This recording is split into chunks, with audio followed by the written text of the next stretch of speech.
Hey everybody, HomeSliceHenry here, and in today's video we're taking a first look at a fully maxed out level 50 Eternatus in the Master League. These battles were submitted to the channel by a member of the community, Kevin Saludaris, so many thanks for the battle submission. Now personally, I was planning on maxing my Eternatus all the way to level 50 and testing it out myself, but I actually wasn't able to get all the XLs. I went to one of the community ambassador meetups, and I was expecting for the immense cost to max an Eternatus that the raids would give out more XLs than they did. I ended up doing a ton of the Eternatus raids and realized that I was only about halfway to the XLs needed after doing tons and tons of raids, and it ended up starting to feel more like a tiresome grind rather than a fun end to a Go Fest season. So I don't know if I'll ever finish my Eternatus XLs, depends how I'm feeling tomorrow for the final day, but for now, thanks to Kevin, we get to take a look at what this Pokemon can do. Eternatus is a Dragon and Poison type Pokemon with the moveset of Dragon Tail, Dynamax Cannon, and Flamethrower. So without further ado, let's hop into the matches, and let's take a look at level 50 Eternatus in the Master League. We've got the Battle of Dragons in the first match, Eternatus versus Kyurem Black. This Kyurem Black is on Dragon Tail. Now Eternatus does have a pretty massive stat product. It's pretty slow to get to charge moves, which does balance it, but it does have quite a bit of bulk.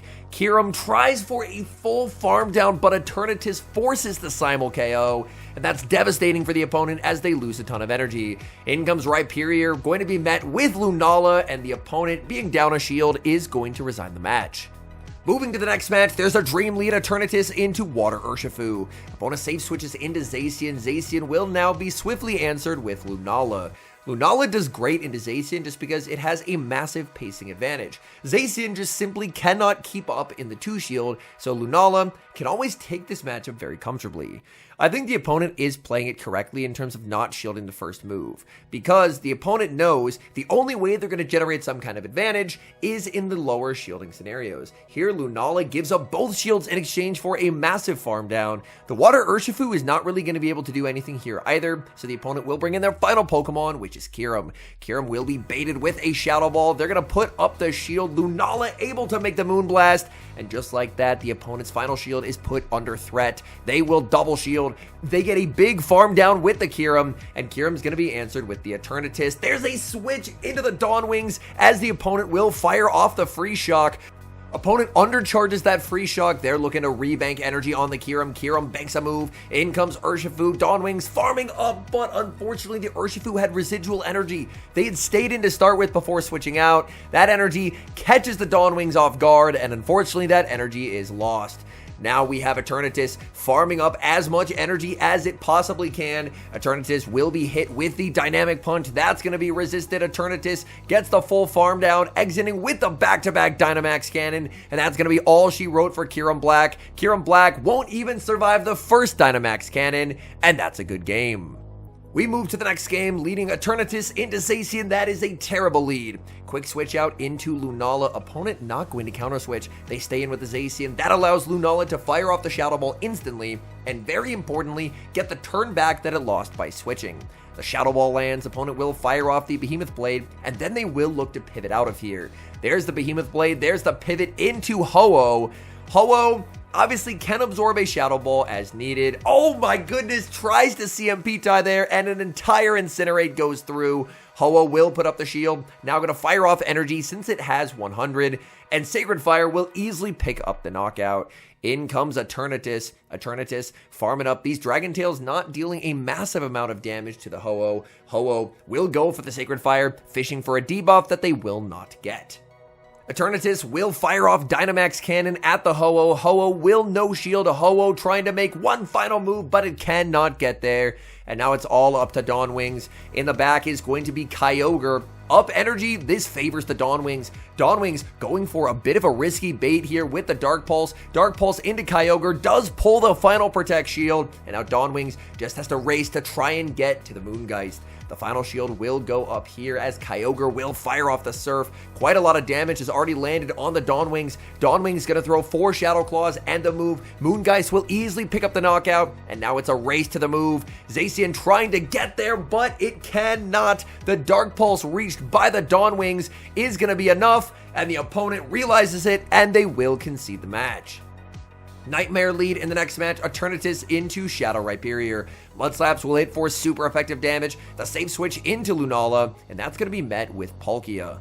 Lunala farms up to the Moonblast, opting for a Shadow Ball bait, expecting the opponent will put up the shield, but they do not. The opponent has zero respect for the Moonblast, and just like that, things get a little bit uncomfortable. Lunala will put up the shield. It is going to be the Aqua Tail. Lunala hoping for a farm down. This Aqua Tail will not be enough to knock out, but Lunala is only going to have just a few HP remaining. Will the opponent bring back in that Shadow Rhyperior? No, instead they're going to bring in Zamazenta. And this is an Ice Fang Zamazenta, so unfortunately, there's just nowhere for Eternatus to run. And Eternatus, it does have big stats, but it is still a Dragon Poison type, so Pokemon like Rhyperior and the Crown forms are going to give it some pretty significant issues. Rockwrecker, big damage onto the Dawnwings. In comes Eternatus, and Eternatus is just getting torn to shreds here. Breaking Swipe is going to land. Eternatus is going to get fully farmed down, and that's going to end in a 2-shield flex for the opponent. Both shields remaining here as they will take that victory. We move to the next match. Kevin looking for a little bit of redemption after that unfortunate last game, and the Rhyperior is back. Rhyperior says not so fast. In comes Lunala. Rhyperior gonna stay in here. Rhyperior actually CMP tying the Lunala here. Lunala Shadow Ball to their potential Rock Wrecker. The Shadow Ball does get shielded. Tough call. Are they full sending? Are they baiting? Lunala calls it. It's the Shadow Rock Wrecker, and just like that, Shadow Rhyperior claims its first victim. This is going to be an incredibly difficult game to try and find a win con, just because there's no resistance to Mud Slap on this team. Shadow Rhyperior, its energy goes everywhere. They bait with the Breaking Swipe, and in comes Lunala. Lunala immediately under pressure from a double super effective Dark Pulse.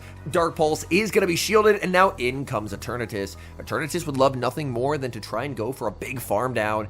But will the Dragon Tails be able to do enough? It looks like they will not be able to do enough. Eternatus, trying to go for the Dynamax Cannon, but unfortunately overfarmed slightly too much, and the opponent is able to force the final shield. Eternatus looks like will not get that farm down, will be forced to fire off the Dynamax Cannon. We have back-to-back Dynamax Cannons loaded here, so this should be enough to just knock out the Shadow Rhyperior, one would imagine. Back in comes the Shadow Rhyperior. Dynamax Cannon is going to land. There is the knockout. It's going to be Zacian in the back, and because of the residual energy on this Dawnwings, Dawnwings gets the outpace.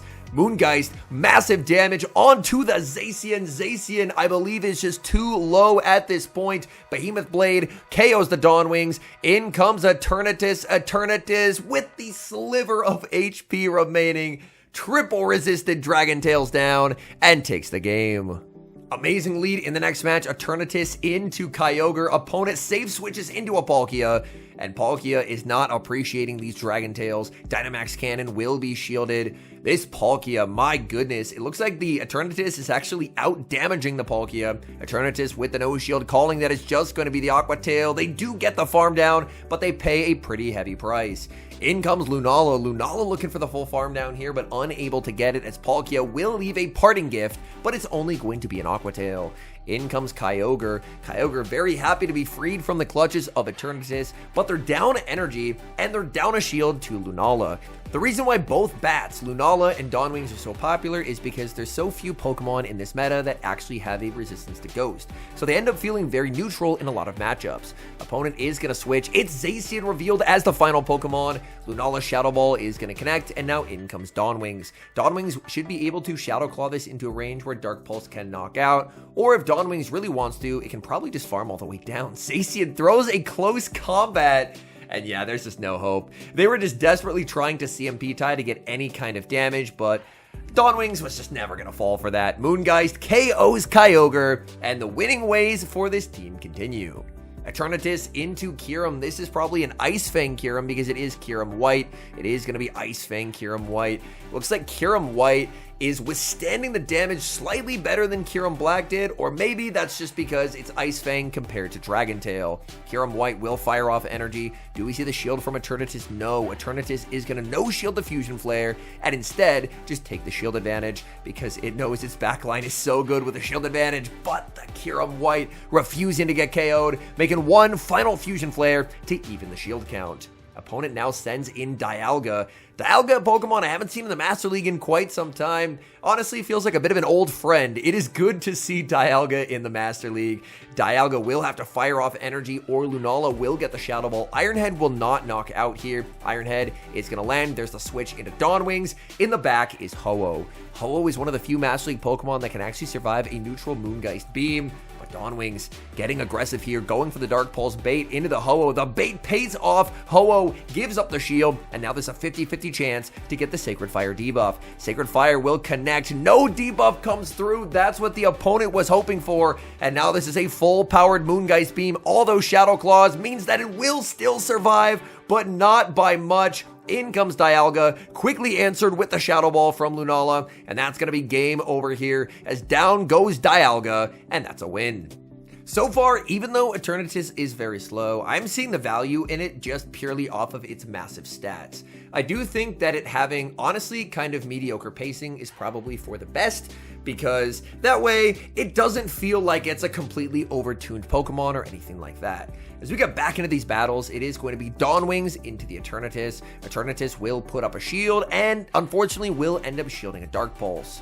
Dawn Wings firing off another move. This can only be a Dark Pulse if I'm not mistaken. I was yapping quite a bit. Opponent, oh, they try for the catch onto the Zacian, and now it's Flamethrower time. Let's see this damage. Flamethrower is going to connect, and in comes Lunala, and this is a nasty one-shield farm down for Lunala. Lunala will exit with basically 100 energy. It will exit almost full HP, and this farm down basically seals the opponent's fate. They make a move, but this is only a close combat. This is not enough for a Behemoth Blade, and that is obviously going to be triple resisted. So that does basically no damage, and at this point, there kind of isn't a way to beat the Lunala. Lunala will fire off the Shadow Ball at the Dawn Wings. That picks up the KO. In the back is Palkia.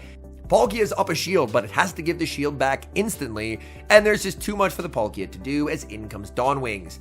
And the opponent can never Dragon Breath it into Spatial Rend range before the Moongeist Beam is ready. So they can fire off the Rend, but it simply will not be enough to knock out. Dawn Wings survives and gets the return fire with the Moongeist Beam, picking up the knockout onto Palkia and securing yet another win. Eternatus into Ho-Oh. A type advantage lead for the Eternatus, but Brave Bird will do a lot of damage. Ho-Oh going to be staying in this matchup to start with. Ho-Oh farming up quite a bit, building up to the Sacred Fire. Eternatus is going to be no shielding. Ho-Oh will go for the Brave Bird. That's big damage. In comes Zacian. Zacian immediately met with a Flamethrower. Will the opponent respect it? No, they will not. That damage is just so perfect to set up either bat to go for the one shield farm down, because both of these bats, these ghost moves that are basically unresisted by the Master League core meta, the energy just goes everywhere. So it's the perfect opportunity to just get so far ahead that you can completely run away with the game. Dawn Wings will opt for a Dark Pulse bait. The Dark Pulse bait is effective, grabbing a shield from the opponent, no pun intended. And now here comes the Moongeist. Moongeist into Kyurem is going to force the final shield, and I love the aggressive switch out here into Lunala. Trying to play aggressive, keep the opponent on their toes, not conceding a massive farm down. Lunala will have to watch for a switch out here. There's the switch into Ho-Oh. Ho-Oh not going to be able to reach that Brave Bird, as right before it receives that energy, Shadow Ball will connect. Oh no, but they live on 1 HP. The Ho-Oh refuses to get KO'd. This honestly might be better for Kevin, because then he'll get farmed with Eternatus. Opponent will undercharge the Brave Bird, but they undercharge it too much. They needed to undercharge it so that Kyurem Black could farm down, but that's a difficult undercharge to try and execute. Moonblast will KO the Kyurem, and that game will end in a win. I did really like the attempt from the opponent there. They were trying to solve the problem of not giving the Eternatus farm, but unfortunately, it just wasn't able to work out. And in the final match, it's Eternatus into Gyarados. Gyarados, a pretty cool Pokemon. Obviously, power creep is a bit tough for Gyarados, better suited usually for Master Premier, but I'm a big fan of Gyarados. I very much like the Pokemon. They save switch Rhyperior, answered with the Lunala. Lunala unable to make that second Shadow Ball, as Rhyperior will fire off the Breaking Swipe. Breaking Swipe does get that attack drop, and now the Shadow Ball will not be enough to knock out Rhyperior. Rhyperior hangs on, aggressive switch to Dawn Wings. Dawn Wings fails to farm down, as for the second time in 2 games, an opposing Pokemon lives on 1 HP to make one final charge attack. In comes the Gyarados. It is a Waterfall Gyarados. Interesting. So Gyarados, I believe the idea here is if it's a waterfall Gyarados, then it's going to have play into the Zacian, but unfortunately here, they just got fully one-shot. It's their own Zacian in the back, and now Dawnwings will opt for the bait. Does the opponent have the bravery to call the bait? No, they do not, and they just can't farm down here. The Moon Guy should be reached. It's Dawnwings' revenge, 2 games in a row. Opponents made 1 HP moves. Now it's Dawnwings hanging on with fractional HP to secure the win.